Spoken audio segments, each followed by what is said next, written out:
welcome to our coffee conversations. We love doing this in Reiki Cafe Community, our Facebook group, where we can have a live, dynamic, free flow conversation around whatever topic we're interested in. So for today, Bruce Taylor is coming on in his area of expertise on the roots of Reiki, and I'm really excited to have him on. And Bruce, if you don't know, used to be a professor at ReikiCafe University. He has spent over 8 years in Hong Kong working in the Vitality Center, which is one of the most traditional, longest standing Chinese medicine centers.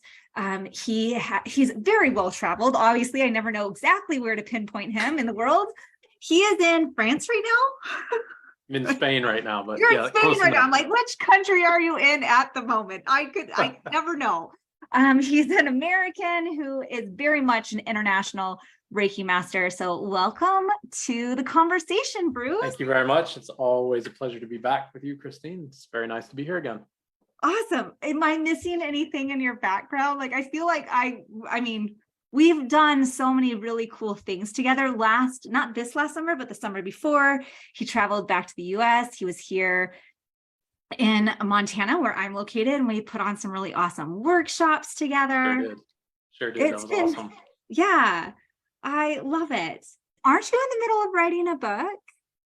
Yep. I've been doing that as well. And the book is now finished. I just need a solid and reliable editor to help me through the third or now fourth edit of the book. The book is called Touching Silence, and it's all about the step beyond the physical self, right? And which is where especially the focus of Japanese Reiki in particular is anchored at its deepest point, because in a nutshell, very quickly, the idea of the book is if you're in that moment of silence, there's nothing else.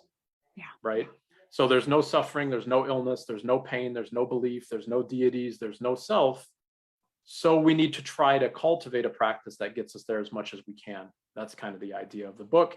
Now, obviously, it takes a book for that because it's not an easy thing to get to. And I don't want to act like because I've written a book on it, I can do it. I can do it. But when I'm there, then my ego comes back. It's like, yeah, that's it. And cool. Now I got to start at square one again and climb the mountain again. So yeah.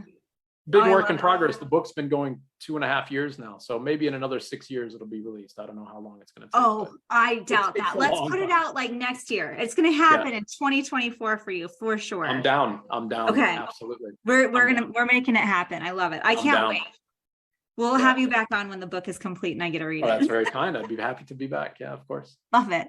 So today's conversation, our coffee conversation for today, is focusing in on roots of Reiki. And so this is one conversation I really love to have a lot of times, because when I got trained in Reiki, the only main Reiki resource available book-wise was Essentials of Reiki by Diane Stein. Yep. And if anyone has read that book, right? If you read that book, you know that the history in that book is bullshit. Just saying. I like Diane Stein. I like her other material, but the history was so inaccurate, and the information around the history in the early 2000s, in the 1990s, were very much just what everyone could just thinly grasp onto, because there was no tangible evidence, because there wasn't too many Americans who took the history back to Japan to do the research, right? And so I love these conversations because it's been amazing how much more material is now available that is researched and accurate now coming out. So I wanted to have Bruce on because he's been to Japan on these sacred sites numerous times. And I feel like he does have a lot of wealth of information on this topic. So bring us back, Bruce. Anything before we can really dive in, anything on that, how the history has been really wonky and finally we have an accurate history. What's your take on that? I think that's a really important point. And I like how you phrase that, because I think first and foremost, there's a lot of like there's a lot we don't know, right? Because it's just history, and it's not only is it history, but it's also clouded and destroyed by the war and by hearsay and conjecture. And then on that, we have another tricky layer of the subtleties within Japanese language. So a lot of words in the East, if anybody's been or speaks any, Eastern languages, you'll know what I'm talking about. I don't speak any, by the way, but I've lived over there, and so I know this. One word can mean like 6 things. And so there's a lot of metaphor that is held in one sentence. Like you can have an entire poem, as a metaphoric example, contained within like 4 words, because it determines how you enunciate something or interpret something or whatever, and it has a wildly different meaning. So, I think the way you put it, where people are like grasping for straws, and we didn't have those roots at the beginning, that is a precarious opportunity for some people to be like, I know how this was, and that makes me better than everybody else, so you need to take my courses or whatever. Right. But the reality of it is, and like my teacher is part of the Gokai, and like Justin Stein, who is a member of the Gokai as well, who's probably the world's greatest Reiki historian, we've talked quite a lot. I talk more so with my teacher than with Justin, but we've talked quite a lot on these topics. And still the amount that is unknown or suggested or insinuated is rampant, right? And I find that to be really liberating, actually, because I find that to be a space where we can start to recognize that we are all Usui Sensei. As opposed to him being this mythological figure that did the things that we'll talk about in this call. You see what I mean? Like if he did all of that, it's like Jesus. Like we know Jesus existed, but did he do everything that the Bible says? Maybe, probably not, right? Because if he did everything that is in the Bible, well, then I could never do that. So I must never be able to recognize the love of Christ. Right? Because he's so much better than me, and it creates so much suffering like that. You know what I mean? Like, and there's this pedestal effect. Like, and I'm seeing this in a lot of the things that you're saying. Like, 15 years ago, if you did any kind of research, it made you were able to put yourself on a pedestal. Like, I'm now the expert in this area because no one else has this information. Right. Or Usui Sensei, we're putting him on a pedestal. Let's honor him, put him on the altar. Let's, put these people on this above us so that we can strive for it. And there's something to be said for that. Like, yes, let's strive to have that deep connection with our inner self, with our spirit, with the divine of all. And then there's also like, how is that actually helping us by putting these figures and everything way ahead of, instead of just accepting where we are and doing our daily work, doing our daily self-practice to kind of keep shedding what no longer serves us. Right. And like you just said, right? I mean, if we become a connection to the energy that is all things, well, then you're Usui Sensei. So there's no need for a history and context. Now, that's in that moment. For the rest of our entire waking life, it's really important to understand and to cherish these things because it's part of doing our work honestly, which is one of the precepts of Reiki, right? We can't practice Japanese Reiki if we've learned it from somebody who's never studied Japanese. You know what I mean? It doesn't make any sense. Like we have to have a foundational understanding of what this practice is if we want to say that we're teaching it or practicing it or whatever. I don't think that people need to geek out on it. I think that's part of that pedestal as well, where people can be like, I've studied under a million different monks and done all this stuff and I chant in Japanese. And we're like, okay, but does that make any difference? No, it doesn't. It's the honesty of your practice, right? At the end of the day, that's the reality of it.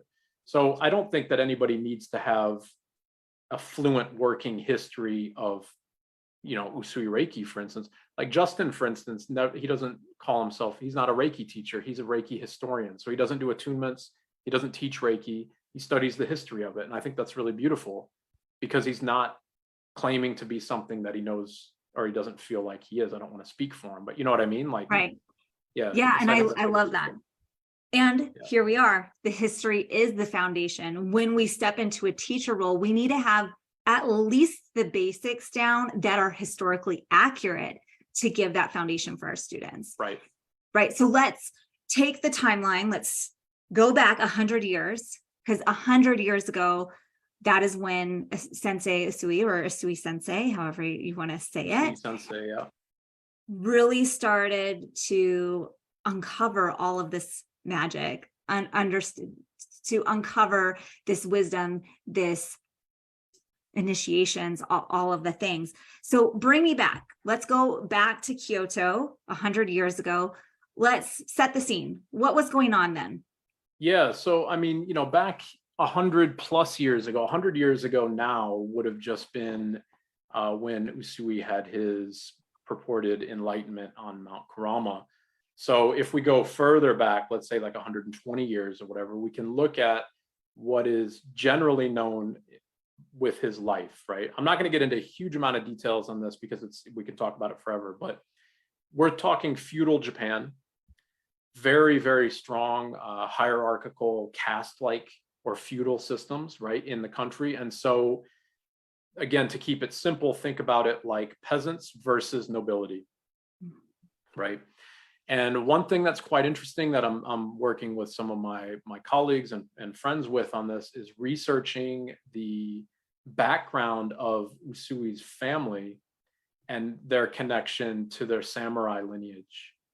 And so their family was all Hatamoto samurai, which is a very high like civil rank.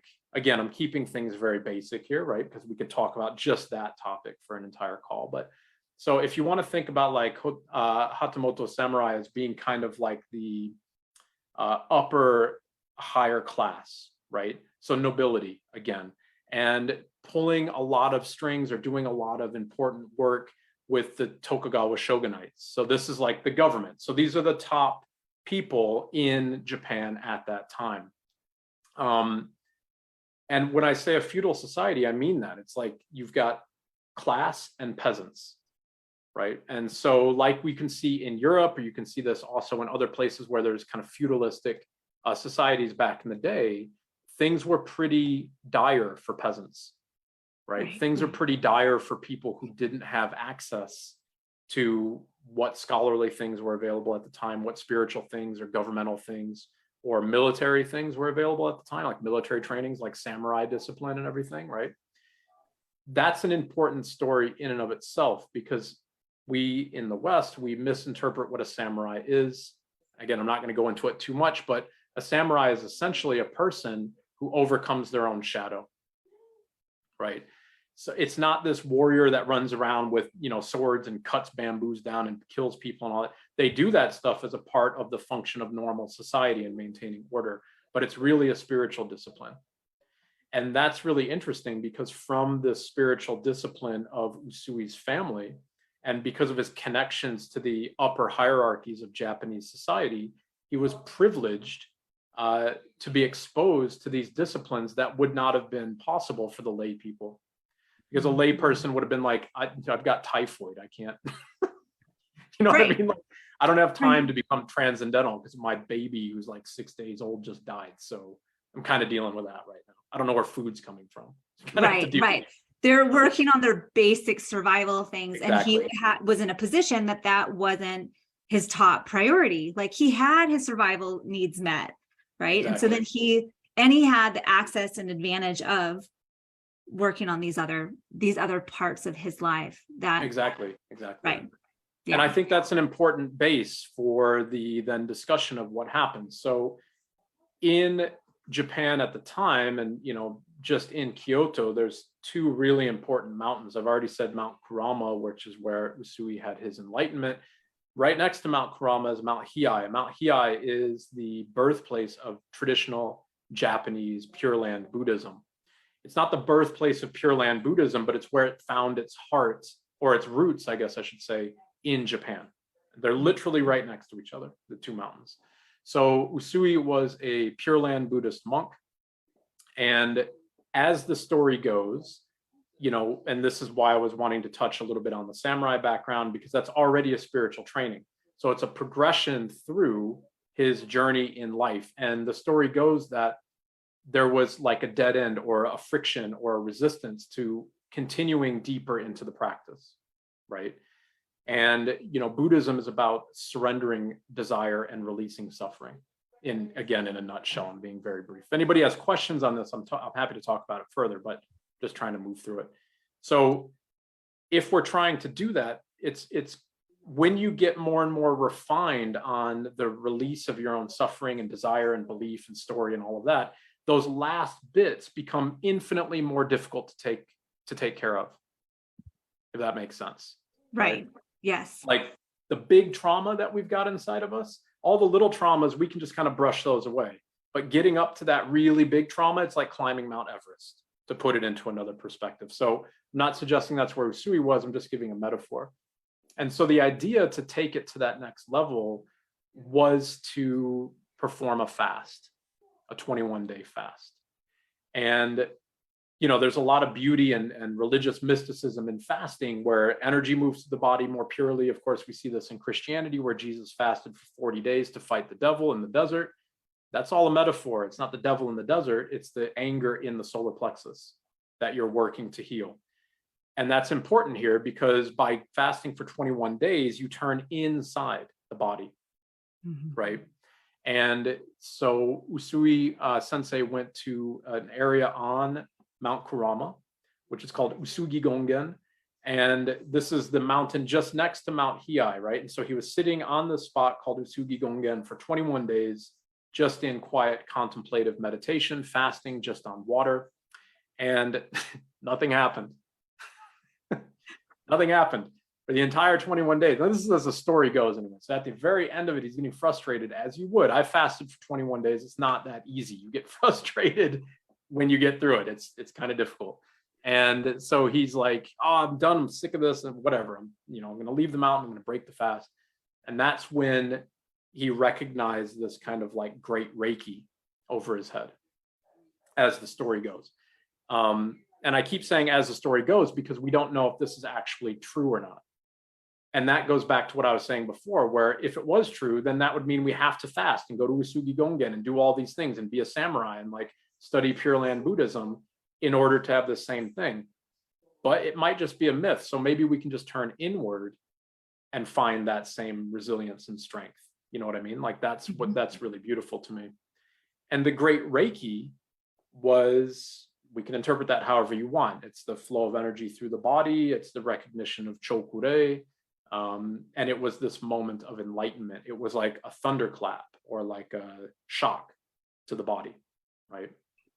And this was shared in I can't remember the gentleman's name who shared this to me, but a really great haiku on that moment. And this was shared in the Usui Reiki group.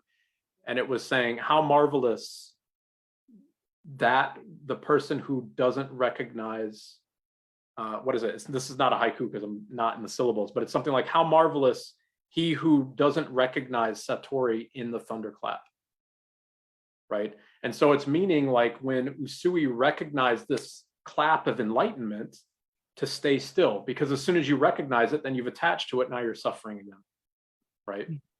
And so that's kind of the idea with it all. And so why was he on Mount Kurama? And Mount Kurama is a really beautiful mountain. All through the mountain are these incredible temples with these energy radiant points coming out of the ground, like these big sacred geometric shapes on the ground with triangles everywhere and stuff. It's really, really powerful, really beautiful. There's pilgrims from all over the world coming here to feel the compassion of the mountain. And the mountain itself is it's believed to be the seat of Kenon.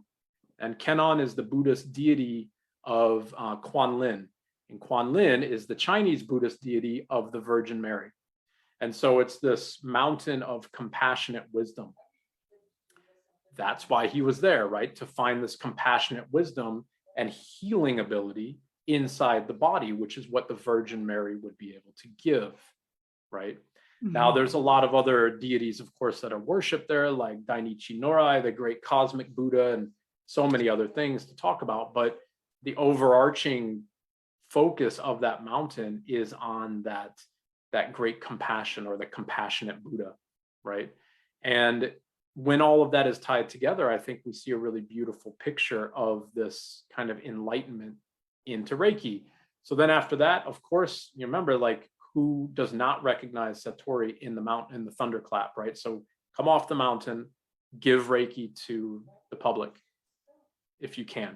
And so did he charge? Did he not charge? There's conflicting views on this. Some people might be authority, like Justin might be able to answer that with a lot more authority than I can, of course. But what I'm hearing is some people were paying, some people weren't.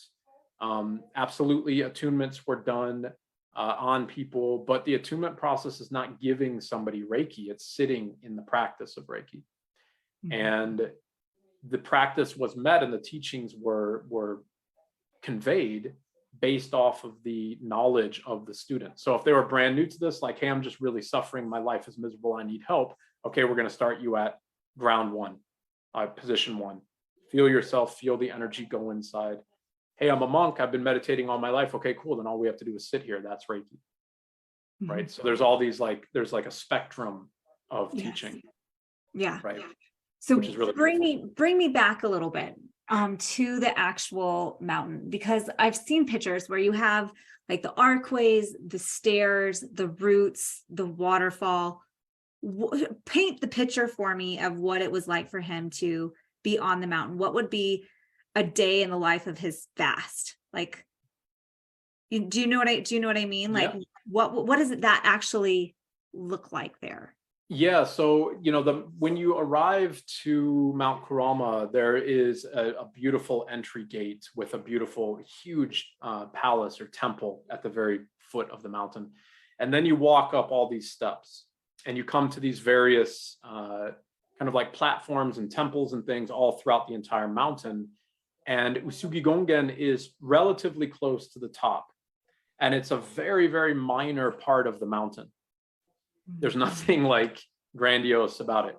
And even now, right now, like when I was last there was a massive typhoon that came and hit and destroyed the little temple where Usui was doing his fast.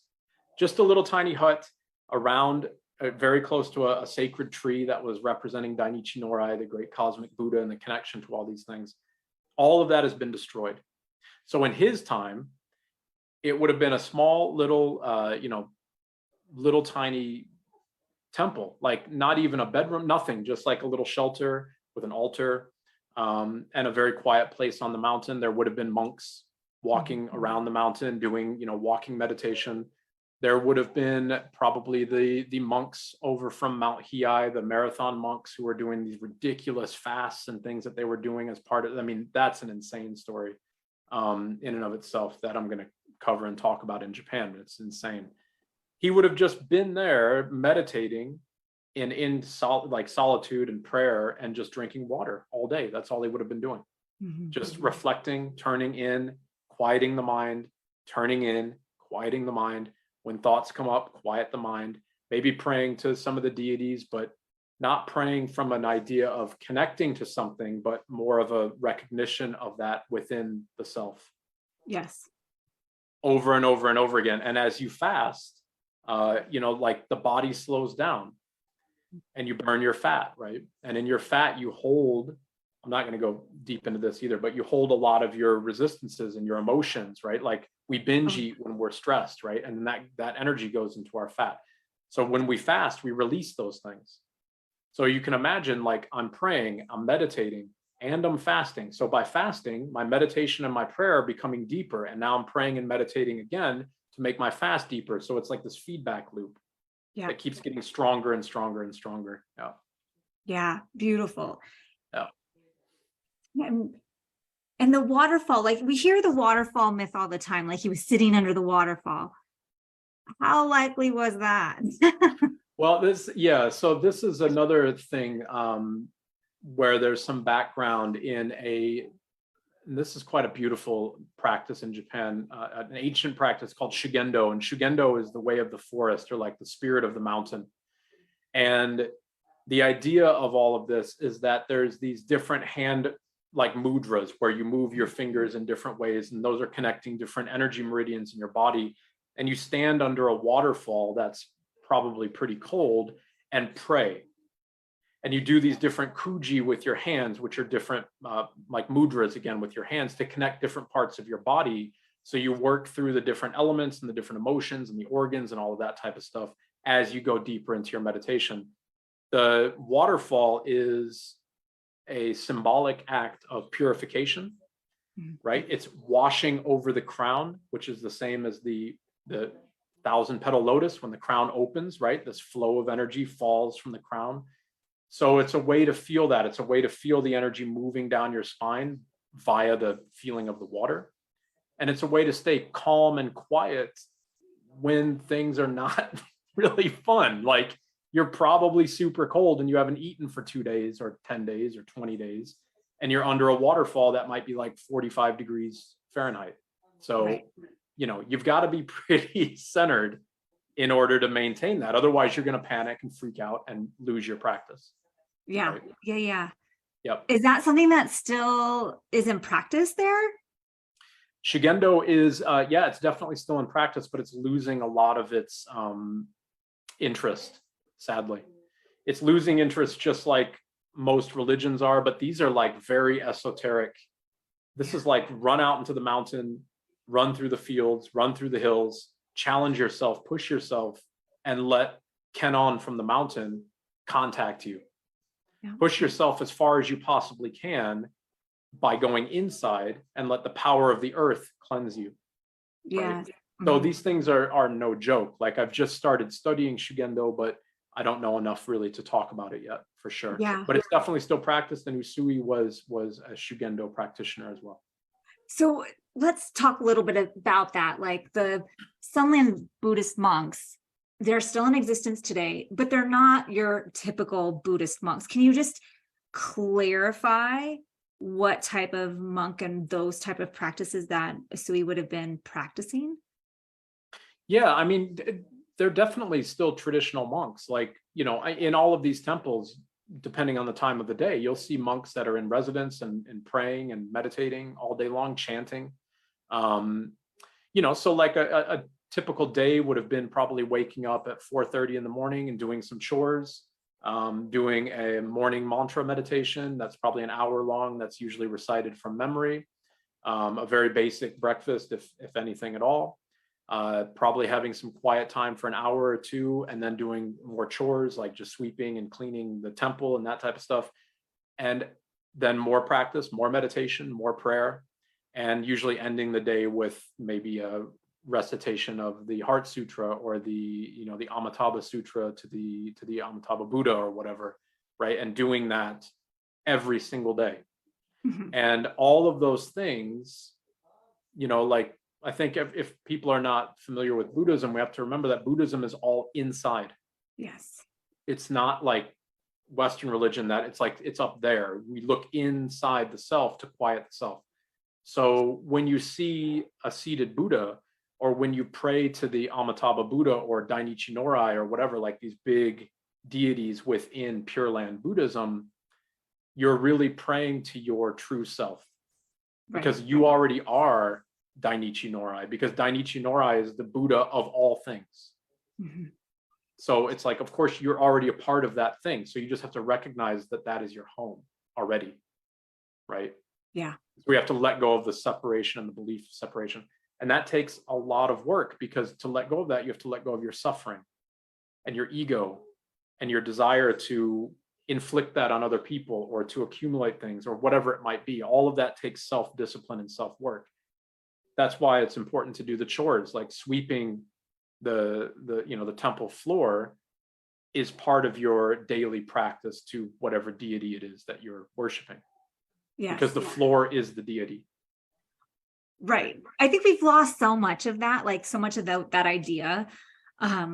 Like, for example, a few years back, the Catholic Church in our town needed to be, remodeled, have construction done. And it was just like, if this was 400 years ago, each and every brick would have been a prayer.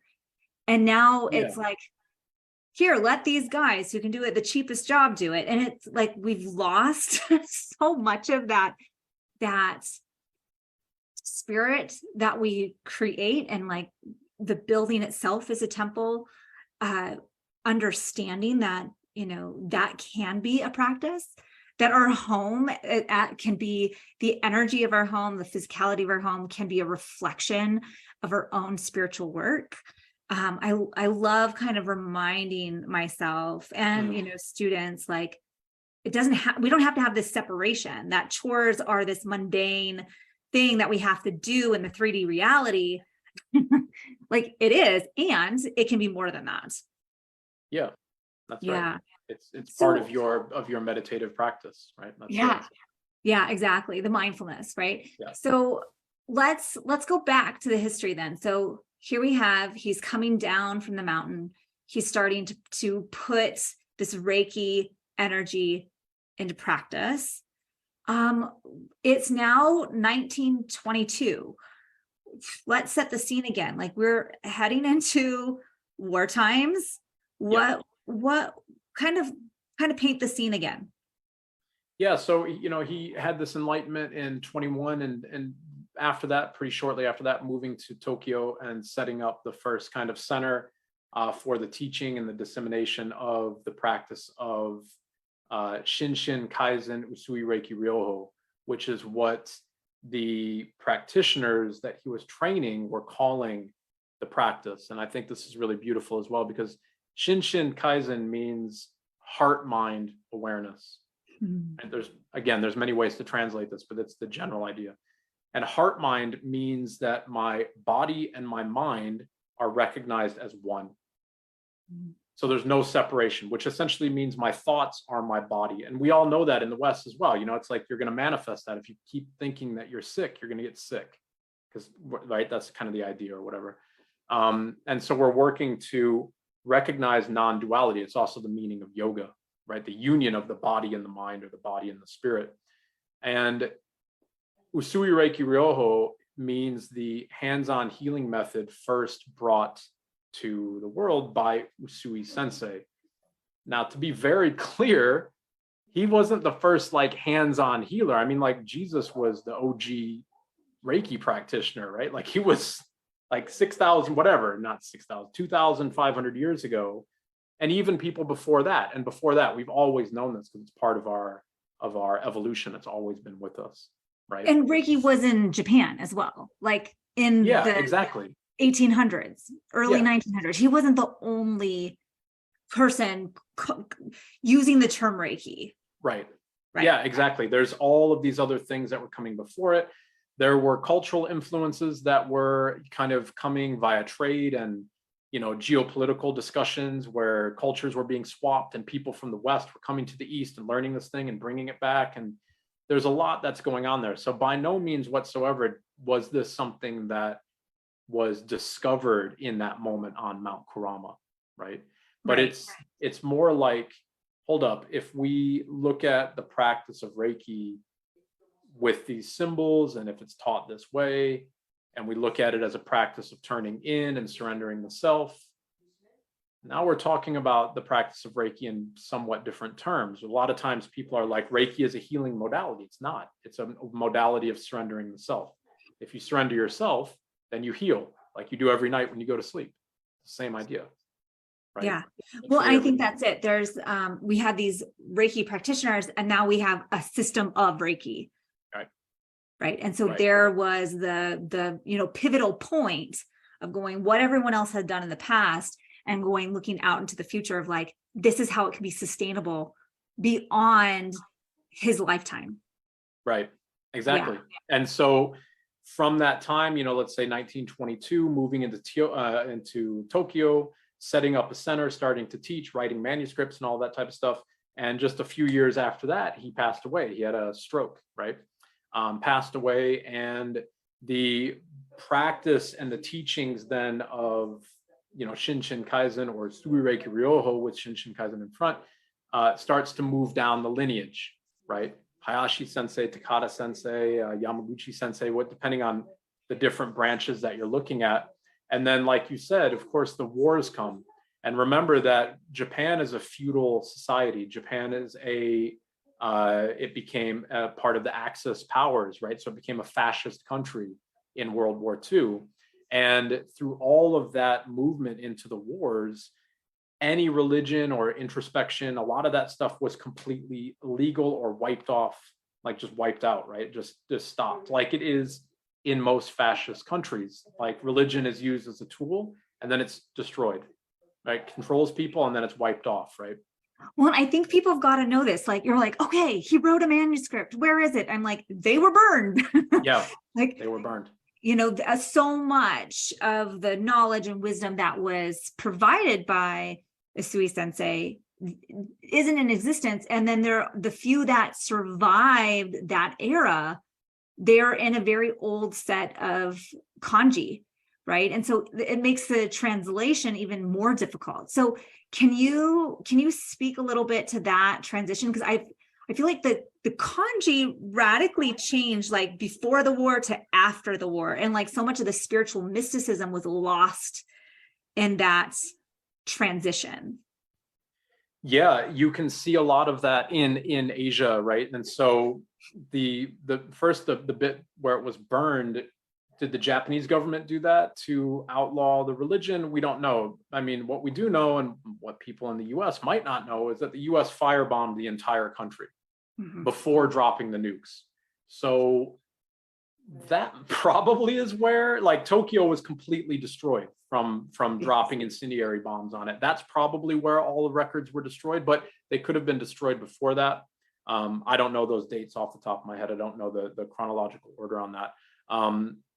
But yeah, you're right. Japan has also moved to kind of modernize its kanji and to make it a little bit more streamlined so that there's not that ambiguity within, like, hold on, is the inflection there? And does it mean this? Because it also means this. And like trying to make all of those things streamlined. But in doing that, we lose some of the ability to recognize the mythology within the writings. And that mythology is really beautiful because it allows you to interpret it the way that you feel you need to interpret it, because that's how you're going to find what Reiki means to you. You know what I mean? So if you can interpret the way that, like Usui, for instance, has talked about blowing, you know, using his breath to do attunements and to heal. Is that actually what's happening? Probably. But there's other ways to interpret that as well. Is that a movement of energy out of the body? Yes. Right. Is it going to create an awareness? Like if I was blowing on my arm, I would feel that on my arm. So my mind is going to go to that point on my arm. So is that going to give me Reiki healing? Yes, because that's where my awareness is going to go. So we can interpret these things in many different ways. I think one of the, I don't know if it's worrying, but I think one of the pitfalls here is when people are questing to like overanalyze and like everything has to be understood and everything has to be, you know what I mean? Like the whole story has to be completely written and understood. That's a dead end, because this is a practice about letting go of belief and story, right? So it's very important to know these things and understand these things. So for instance, as teachers, we can convey that and we have a depth of knowledge. But I don't think we need to like go, I mean, unless you're a historian, then yeah, learn Japanese and go to the roots and study all of that and get really deep. And then that's going to help all the other teachers deepen their own knowledge. But when we get into this space where like, I know more than the other teachers, or what are we doing here? You know what I mean? Like that's where things get a bit precarious. And we're losing the precepts. Yeah, exactly. Yeah. So then after that, so from the war, then it comes to the West, right? And this is where I think a lot of people's understanding of Reiki is really going to pick up. We had the movement of Reiki out of a country that had prohibited it. Nobody was really doing it. It was kind of underground, really dangerous, whatever, because of the circumstance.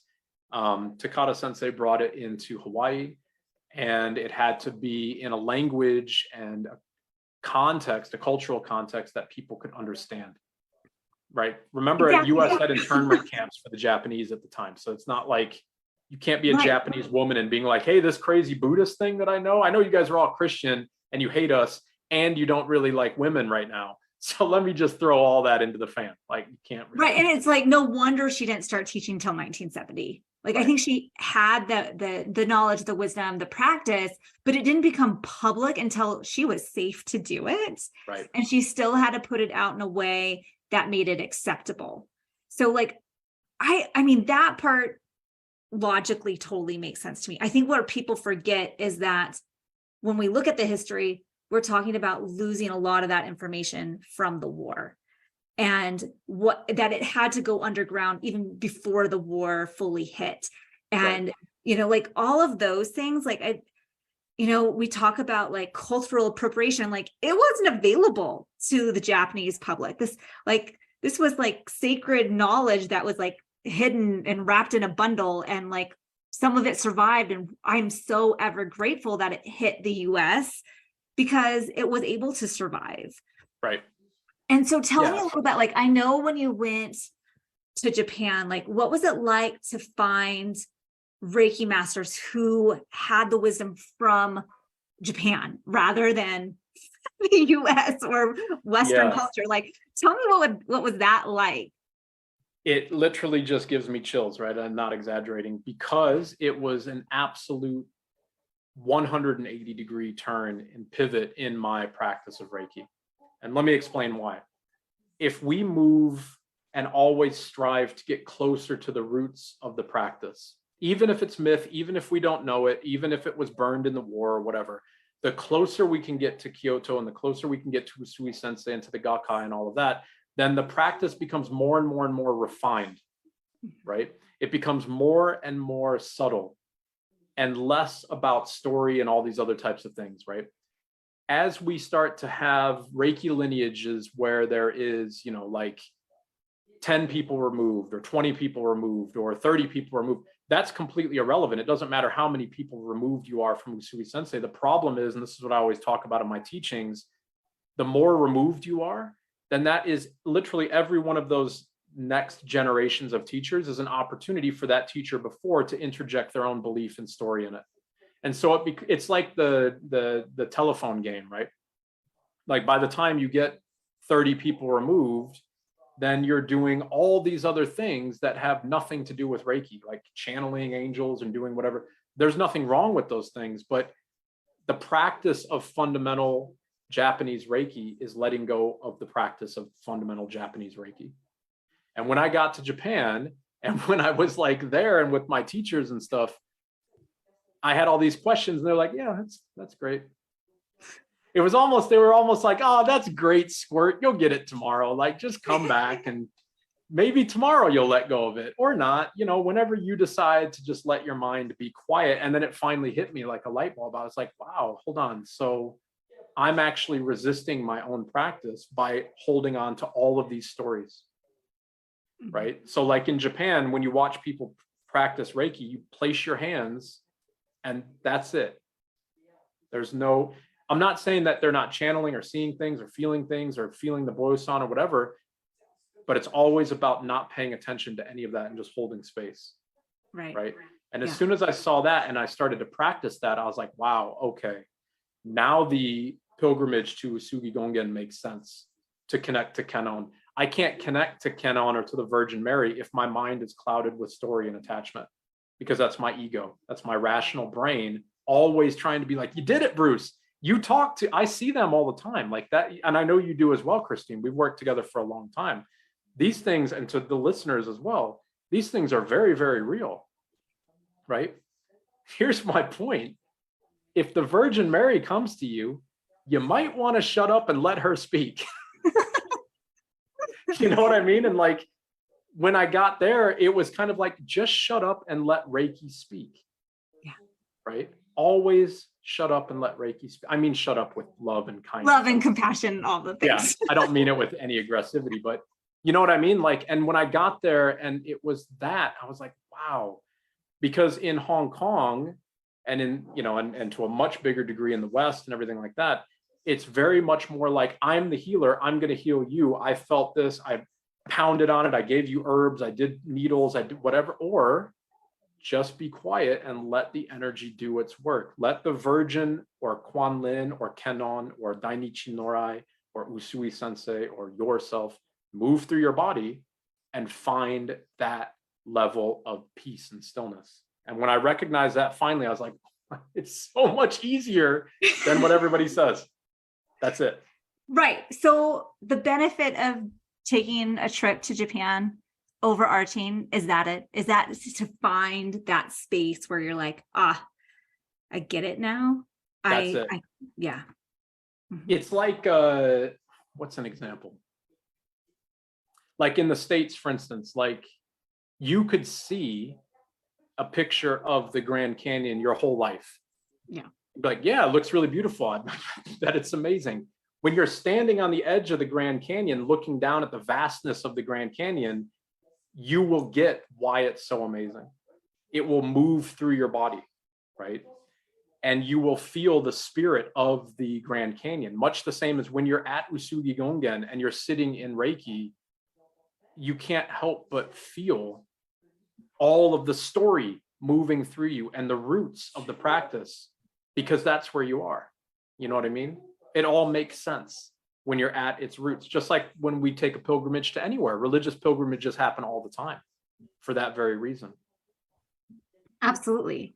Yeah. And so with that, Bruce is going to be leading a group on a Japan Reiki pilgrimage the first week of May, maybe a second week in May as well. And I'm excited. I'm going. And I would love to invite 20, 30, 40, maybe people to join with us. So give me a little bit of information about what the objectives are for this trip, what's going to be included, who are we going to meet, where are we going to see, where are we going to go? Yep. To really hone in on this, like, let's just let Reiki speak to us on the sacred sites of Reiki.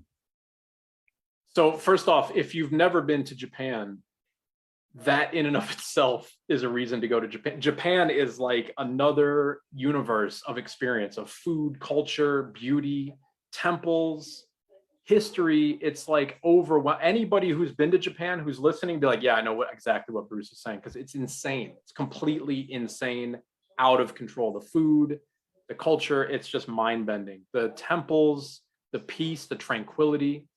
So, and then on top of that, this particular pilgrimage is going to Kyoto, and Kyoto is like just one big UNESCO World Heritage Site. There's temples everywhere. It used to be the historic capital of Japan under the Meiji Emperor, right? So it's like all of this importance, cultural importance, is right there. The old temples and government buildings and everything, the palaces are still there. So you can see all of that history, right? The bamboo forest, right? Everybody has seen all the temples with the archways, and just the culture, the food. It's just absolutely out of this world. And on top of that, then there is, like I was saying before, Mount Hiei, Usui Gongen on Mount Kurama, where Usui had his enlightenment. All of those things are going to help us come into the roots of the practice of Reiki. And during this pilgrimage, and this is incredible, this is an amazing opportunity as well, the entire trip is going to be led by myself and my teacher, Hakutan Inamoto Sensei, who is a Pure Land Buddhist monk. Three teachers removed from Usui Sensei, part of the Gakkai, and probably the world's leading expert on Usui Reiki Ryoho. And so he and I are going to be leading classes throughout the duration of this entire week, bringing all of our students and the people on this trip into that deeper connection of the practice. Question. You've used the term Gakkai a few times. I'm not sure all of our audience knows what that means. Can you just take a moment and explain that? Yes, sorry. The Gakkai is the organization that Usui Sensei founded for the kind of preservation of Usui Reiki Ryoho.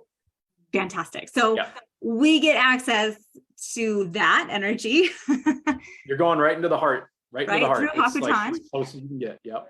And we get to go on tour of all these beautiful sacred sites and being led into meditations and like really to feel into it. And I feel like if you're in Japan, like even sushi is different, right? Because it's like an art form, right? So tell me about that. Like, there's part of me that's like, okay, it's going to be a culinary experience as well, because it's just, there's so much energy and attention to detail that is just not found in the US. Yeah, so I've got the perfect story for that. Last time I was there with my wife, and we were at a fluffy pancake restaurant. This is a big thing there, right? This is the insane attention to detail. So think about like, cute little Japanese like guys and girls, like they're all like bubbly and crazy and kind of anime and everything. And they're working at this place and they're making these insanely beautiful pancakes. They're like this thick, super airy, super fluffy, not like anything I've ever had before.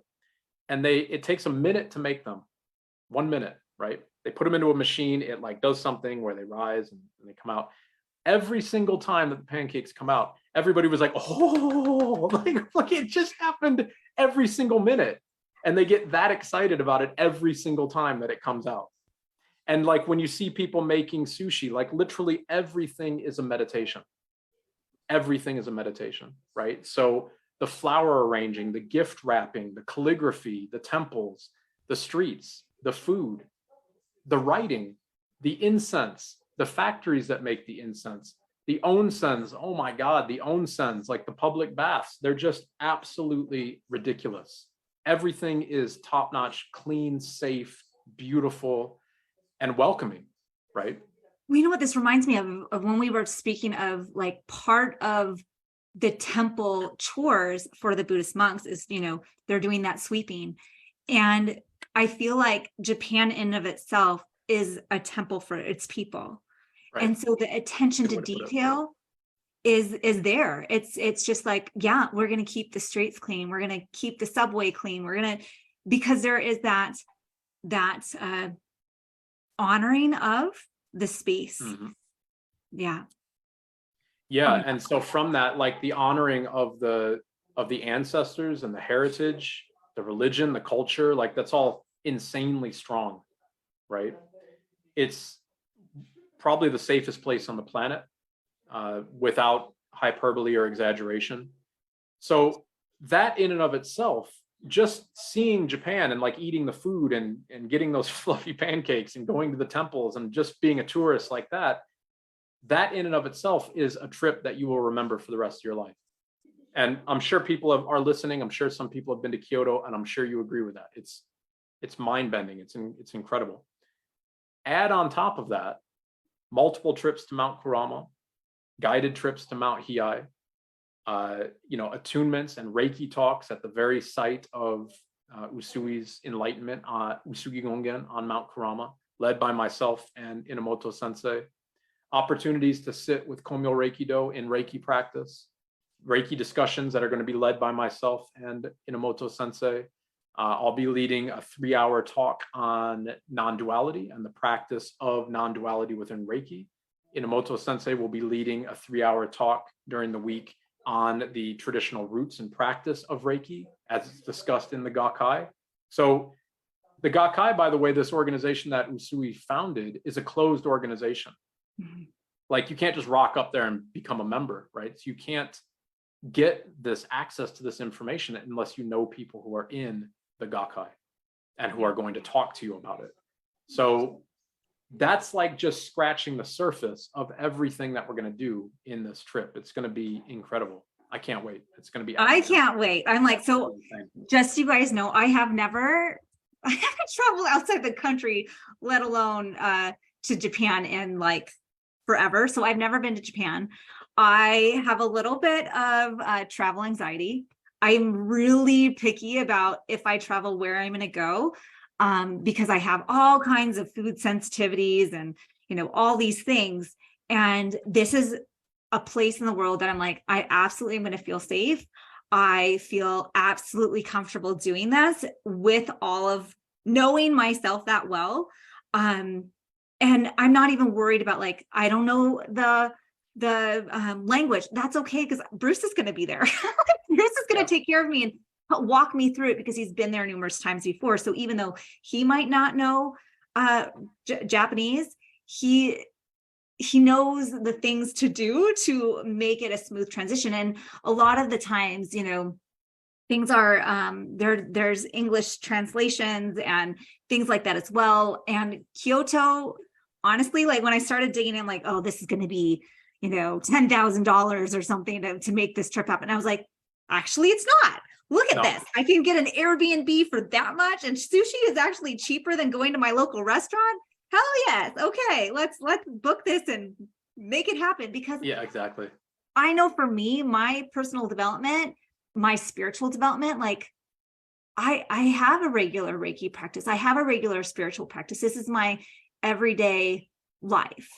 And I know that it is going to have epiphanies. It's going to have aha moments. It's going to connect with the land in a different way that I couldn't do from where I am locally. And so it really is a pilgrimage, no matter where you are in your spiritual development and your spiritual practice, that this can be a welcoming into a deeper practice wherever you're at. And I think that's what I want to emphasize. It doesn't matter if you're a level 1 or you've been a Reiki master for 20 years, right? There is something that I just know, like I know that transformation is going to occur by going and surrendering those fears and saying, yes, I am worthy to go to Japan to experience this at a new level, and I'm going to make it happen. And when I trust the universe, the divine, whatever you want to call it, like if I'm meant to go, things are rapidly going to come into play to make it happen. Absolutely. Yeah. Absolutely. Yeah. And I really want to emphasize that as well. That's a great point about, like, you know, if you're a level 1 student, or maybe you've never even, you just kind of want to learn Reiki or whatever, don't turn down the opportunity to experience this, right? If I was at level 1 and I had that experience, my tangent in Reiki would have just taken a completely different direction so much earlier, because it would have been taking the roots of my practice and just being like, this is the original practice. We're going to bury these roots deep into your level 1 and allow that to flourish. Whereas I had to go, because I didn't have that practice, right? So I had to go through many different teachers, many different iterations until I finally got to Japan. And I was like, oh, if I had known that 5 years ago, it would have been incredible, right? So don't shy away from it if you're level 1. And the exact same thing if you're a Reiki master, or a Reiki teacher practitioner, you've been working with it for a long time. Wherever you are, it's going to pivot and tangent your understanding and your practice of Reiki 100%. Absolutely. 100%. So you're all invited. If you're listening right now, like, you're invited. Check out the link. It's in the show notes. And know that we have limited spots. We will be adding a second week if we need to, but we want to make this so that everyone feels comfortable, that they're getting the attention, they're getting the support that they need as they move through this really beautiful week in Japan. And so if you're interested, if you're curious, feel free to reach out. And Bruce and I can help point you in the right directions to make sure you get all of your questions answered. And we really hope that you can come, because I want Reiki Cafe to have a presence there. I want all of my Reiki students and graduates and community members to feel like, yeah, let's just take over Bruce's pilgrimage and make it like a Reiki Cafe thing too. I know that, you know, Roots of Life is beautiful and all, but like, let's do this, you guys. Yeah, the more the better, right? Seriously, because everybody who is there is going to connect into that understanding and that practice. You're going to experience Japan, and you're going to experience it like no tourist would be able to experience it. Exactly. Keep that in mind, right? Exactly. This is not the normal, like, from tour to tour and temple to temple, and that's not the point. When we go to temples, there's going to be a deep understanding of the history and the context and the symbolism. You're really going to know it from people who live there. Komyo Reikido, the organization that Hakutan Enomoto set up, when we go to their Reiki shares, you're going to be sitting amongst 30 or 40 other native Japanese from Kyoto who have been practicing Reiki their whole life. And you're going to be able to swap and share stories and talk to them and grow those connections. Again, that's not something that is in the normal realm of an experience in Japan. None of it will be. Yeah, beautiful. I am absolutely excited and thrilled, and I cannot wait to experience it all. So know that early bird is going on now for pricing through the end of this year. And just feel free to reach out. Thank you guys all for taking the time to listen to this. One more thing. we're going to be doing a webinar specifically on all of the beautiful parts of the Japanese pilgrimage and like what's it going to include, where to stay, all those different aspects on November 20th. So that's a Sunday. It's going to be at 11 Pacific, 2 p.m. Eastern. And that's US times, obviously. And so if you're like, I am very interested, I want to learn more, you'll watch for details on that webinar. We'll be putting information in the show notes as well. And then you're going to get the details specifically for the pilgrimage. So know that that is coming up right around the corner. Put it on your calendar, save that date, and watch for details. Yeah, and in that's going to be a super exciting talk. Like if you've been to Kyoto, or if you've never been, you've never been to Japan, it's going to show you, again, everywhere we're going to be going, photos, my experience of what lodging looks like, what food looks like, the city looks like really trying to give an immersive, webinar here so that all of you can feel really comfortable with the commitment to going. And the beauty of that, like Christine was saying, the early bird pricing is good until the end of the year. So you'll still have, over a month past that webinar to still kind of think about it and lock in that spot. But the spaces are super limited, right? We need to make sure that the tour is large enough to accommodate a population of people, but small enough to make sure that it's intimate and that everybody has that really unique experience. So if you know you're going to go, secure your spot, right? That's, Christine, me, most likely, just jump on it. Right? I love it. I love it. All right. Well, we'll see everyone in Japan. Thanks again so much, Bruce, for coming on. We'll see him again on the webinar on just like a week.